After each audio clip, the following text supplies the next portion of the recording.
Vsi so mi rekli, boljše je iti v študenta, kot pa v privat stanovanje. Zaradi tega, ko spoznaš ljudi, družba je, zabava je.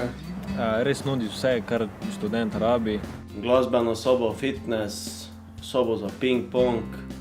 Ogromno stvari za malo ceno. Tu je soba za dva, ko vidite, je ful velika za normalno študentsko sobo. Ne?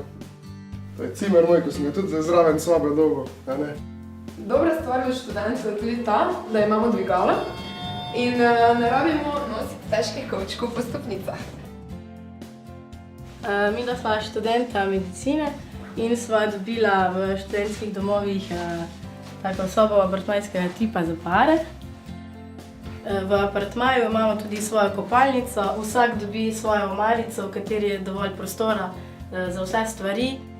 Soba je sicer bolj majhna, samo je ful fajn, zaradi tega, ker si pač v sobi lahko tudi sam.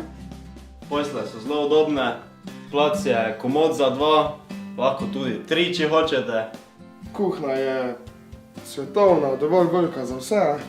Imamo štedilnik, ogromno omar, kamor spravimo veliko posode in ostalih stvari. In ker veste, da ljubezen teče skozi želodec, mora tudi včasih moški kaj skuhati za svojo žensko.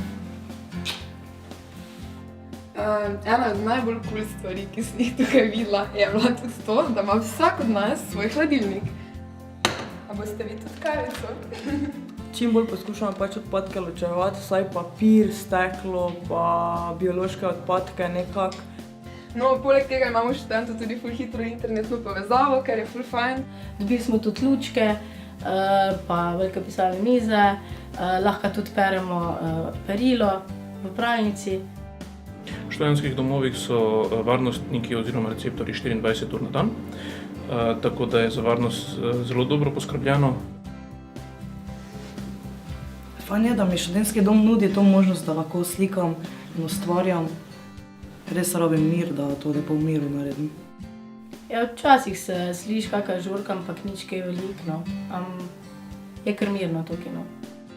Študentski domovi med vso svojo ponudbo ponujajo tudi telovadnico, v kateri se odvijajo različne aktivnosti, med njimi tudi aerobika.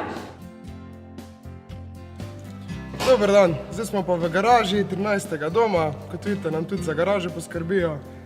Avto je na varnem, varnostnik ga čuva, tako da ni straha. Ja, je pa študent blizu vsem faksom, tako da ni problema tudi peš iti. Drugi študentje so ful v redu, se ful razumemo, lahko si pomagamo med seboj.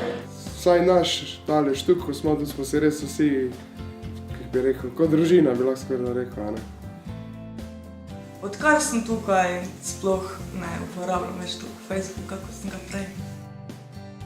Jaz rečem, pejte v študentske domove. Splača se, toliko, ko tukaj ljudi spoznaš, pa toliko, ko jih boš tukaj imel prijateljev, pol še celo življenje naprej, toliko ne moreš nikoli v nobenemu privat stanovanju dobiti. Ni boljšega, kot pa to, da prideš v študentsko mesto in živiš prav študentsko življenje, to pa ti omogoča samo študentski dom.